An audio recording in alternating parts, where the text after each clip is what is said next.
Gold hub తాకట్టులో ఉన్న బంగారాన్ని విడిపించి కొనబడును. అదే రోజు ఆన్లైన్ ధరకు కొని డబ్బులు ఇవ్వబడును. హాయ్ హలో నమస్తే, వెల్కమ్ టు అవర్ ఛానల్ మనం టీవీ. నేను మీ శాన్వి. ఈరోజు మనతో పాటు మన స్టూడియోలో ఉన్నారు సీనియర్ పొలిటికల్ అనలిస్ట్ అడ్స్మల్ శ్రీనివాస్ గారు. మరి ఆయనతో మాట్లాడి ప్రస్తుత రాజకీయాల గురించి తెలుసుకుందాం. హాయ్ సార్, నమస్తే. నమస్కారం అండి. సో ఇప్పుడు చూసుకుంటే సునీత గారు షర్మిల గారికి ప్రాణహాని ఉందని వాళ్ళంతటా వాళ్ళే చెప్తున్నారు. మేము మా ప్రాణాలకి తెగించి ప్రచారం చేస్తున్నాము అంటున్నారు. నిజంగా వాళ్ళ ప్రాణానికి ప్రాణహాని ఉందంటారా? అంటే మన రాష్ట్రంలో ఉన్న పరిస్థితులు చూస్తే వాతావరణం భయవేస్తుంది చాలామంది. ఎందుకంటే వాళ్ళు పోరాడేది మామూలు వ్యక్తులతో కాదు.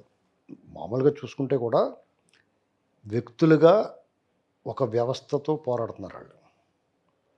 ఆ వ్యవస్థకి ఆ ప్రభుత్వానికి అధిపతి ఒక రాజకీయ పార్టీ, ఆ రాజకీయ పార్టీకి అధ్యక్షుడు అత్యంత క్రూర స్వభావం, అహంకారం, దురహంకారం, అతిశయం, కక్ష, కార్పణ్యం ఇలాంటి అవలక్షణాలన్నీ ఉన్న వ్యక్తితో పోరాడుతున్నారు. అటువంటప్పుడు ఆ వ్యక్తి గురించి మీకంటే నాకంటే కూడా వాళ్ళకి బాగా తెలుసు. ఎందుకంటే అతను మోడస్ ఆపరాండి ఎలా ఉంటుంది, అతని విధానాలు ఏంటనేటువంటి వాళ్ళకి బాగా అర్థమైంది. ఇప్పుడు సాధారణంగా మనం ఏం చేస్తాం, చీమ గరిచింది అనుకోండి, గబక్క నిలిపేస్తాం కదా. దాన్ని కూడా కొంతమంది చంపకరా అంటాం మనం. చిన్నపిల్లలు గబక్కన చీమలని పురుగుల్ని పట్టుకుని చంపుతుంటే, తూనీగల్ని గట్ట తోకట్టుకు లాగుతుంటే మనం ఏం ఉత్తర బాబు పాపం రా అంటాం. అది భూతదయ సాధారణంగా ప్రతి మనిషిలోనూ ఉంటుంది. సాధారణంగా మన ఇళ్లలో నాన్ వెజ్ తినేవాళ్ళు కోడిని కసక్కం కోసుకు తినేస్తారు. దొడ్లో కోడిని పట్టుకుంటారు, కోసుకు తినేస్తారు. లేదా మాంసం కొట్టుకెళ్ళి నీ కళ్ళ ముందే కోడిని పీక్ కోసేసి ముక్కల కింద కొట్టేసి నీకు కవర్లో వేసి ఇచ్చేస్తాడు. శుభ్రంగా పట్టుకొచ్చి తినేస్తాం మనం. దాన్ని పెద్ద ఫీల్ అవ్వరు, కానీ దాన్ని కూడా ఫీల్ అయ్యేవాళ్ళు ఉంటారు. మాంసం తినేవాళ్ళు కూడా ఆ కోడిని కోయటాన్ని చూడలేరు. తినటానికైతే తినేస్తారు, కానీ కోడిని కొత్తనప్పుడు బాధ వస్తుంది. వీళ్ళు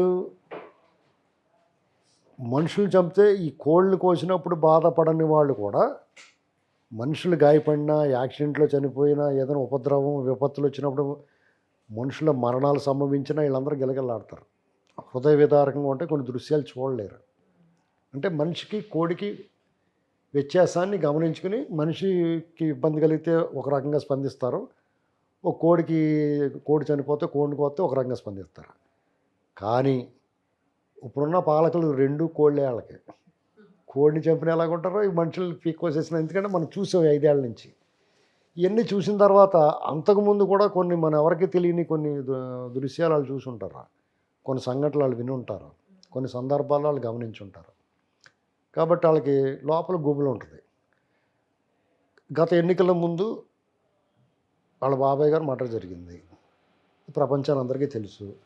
కోర్టు మాట్లాడొద్దని చెప్పినా కానీ కొంతమందిని, అది ఓపెన్ డాక్యుమెంట్ కదా, దస్తగిరిని అతను స్టేట్మెంట్ ఇచ్చాడు, కోర్టులో ఉంది, దాని పేపర్లో పొంకాలుగా వచ్చింది, మీడియాలో నడిచింది కథనాలు.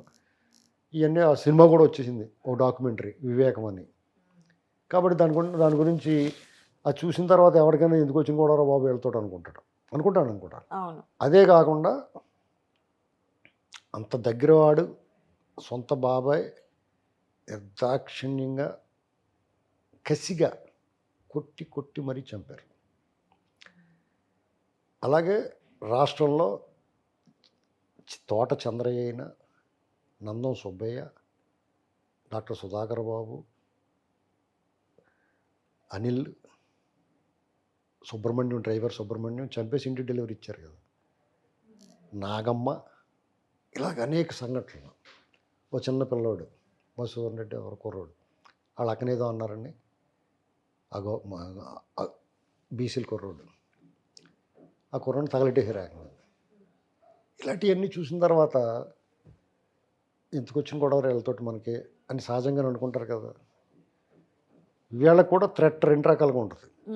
ఒకటి, వీళ్ళు ఎలాగా నోరు విప్పుతున్నారని కోపంతో, కసితో, రాజకీయం ఏమైనా పర్లేదు, మనకి ఎదురు దెబ్బ తగిలినా పర్లేదు అనుకున్నట్టుగా రిజర్వేషన్ లేకుండా పైకి పంపించవచ్చు. లేదా వాళ్ళంతటా వాళ్ళే కారు 4 టైర్లు పేలిపోయేలా చేసేయచ్చు. ఏదైనా చేస్తారండి. సో ఇప్పుడు పదవుల కోసం సొంత చెల్లిని చంపేంత అంటే నేను ఆయన అలా చేస్తాడని అనుకోను, ఉమ్. కానీ వాళ్ళకి ఆ భయం ఉండటంలో, ఇవన్నీ చూసిన తర్వాత వాళ్ళకి ఆ భయం ఉండటంలో అర్థం ఉందంటున్నాను నేను. డెఫినెట్గా చేయడు. అంటే వాళ్ళు చేసిన వ్యాఖ్యలు వాళ్ళకి అనుగుణంగా చేశారా లేదంటే నిజంగానే వాళ్ళు వాళ్ళకి ఆ భయం ఉండడం, మీరు ఆ భయం ఉండకూడదని చెప్పడానికి మనం ఎవరు? వాళ్ళకి ఆ భయం ఉంది, ఎందుకంటే సిరీస్ ఆఫ్ ఇన్సిడెంట్స్. అంటే ఎవరైనా సరే సొంత చెల్లిని చంపే ప్రయత్నం చెయ్యరు కదా, అంటే వీళ్ళు కేవలం ప్రచారం కోసమే వైసీపీ నెగిటివ్ చేయడానికి మాత్రం ఇట్లా మాట్లాడారని చెప్పేసి అంటే మీరు అలా నెగిటివ్గా మాట్లాడారని మనం ఎలా చెప్పగలుగుతాం? వాళ్ళ భయానికి వాళ్ళు కదా స్వీయ అనుభవం, వాళ్ళకి హిస్టరీ, చరిత్ర చింపెత్తి చిరిగిపోదు, చెరిపెత్తి చెరిగిపోదు. చరిత్ర చూశారు కదా, రక్త చరిత్ర, చేతులు రక్తంతో కొడుకున్న చరిత్ర ఉంది కదా. అవన్నీ చూసిన తర్వాత వాళ్ళకి ఆ భయం ఉండడంలో అర్థం ఉంది. భయపడడానికి తప్పు పట్టకూడదు, వాళ్ళు చేసిన ఆరోపణలు విమర్శించకూడదు. ఎందుకంటే వాళ్ళ భయాన్ని మనం ఎవరు కాదంటానికి, మనం ఎవరు మనం ఎవరు? నువ్వు భయపడక నీకేం పర్లేదు, సొంత చెల్లెల్ని ఏమీ చేయడంటే సొంత బాబాయ్ని ఏ చేయలేదా అంటారు. ఓకే. దానికి సమాధానం రెడీగా ఉంటుంది. కాబట్టి వాళ్ళే జాగ్రత్తగా ఉండాలి. ఇప్పుడు అక్కడ పాములు ఉన్నాయన్నారు అనుకోండి, పాము నేను పెంచాను కదా, పాలు పోసాను కదా, ప్రతి నాగుల చవితికి వెళ్ళి పుట్టలో పాలు పోసాను కదా నన్ను కరవకూడదంటే ఊరుకుంటుందా పాము? దాని జాతి లక్షణం. ఓకే సార్, మరి ఇప్పుడు షర్మిల గారు సునీత గారు ఏదైతే ప్రచారం చేస్తున్నారో ఇట్లా ప్రాణహాని ఉంది అని, దీనికి సంబంధించి పోలీసులకు ఏమైనా సెక్యూరిటీ అడిగే ఛాన్సెస్ ఉన్నాయంటారా, లేదంటే వాళ్ళ ప్రభుత్వం ఏమన్నా ఇప్పుడు ప్రభుత్వంతో సంబంధం ఎలక్షన్ కమిషన్ వాళ్ళు అప్పీల్ చేసుకోవాలి, మాకు సెక్యూరిటీ భద్రత కల్పించండి అని అడగాలి. వాళ్ళు భద్రత కల్పించాలి, ఎందుకంటే వాళ్ళు స్వయంగా ఎన్నికల్లో పాల్గొంటున్నారు, ప్రచారంలో ఉంటున్నారు. మాకు భద్రత కల్పించండి అంటే కల్పిస్తారు, డెఫినెట్గా కల్పిస్తారు. ఆ జాగ్రత్తలు వాళ్ళు తీసుకోవాలి, అప్రమత్తంగా ఉండాలి. వాళ్ళు క్యారేజీ భోజనం చేసేటప్పుడు కూడా చాలా జాగ్రత్తగా ఉండాలి. ముందు ఓ ముద్ద ఎవరికన్నా పెట్టి అప్పుడు తర్వాత తినాలి. సో ప్రమాదం ఎటువైపు నుంచైనా రావచ్చు. ఏమైనా ప్రమాదమే.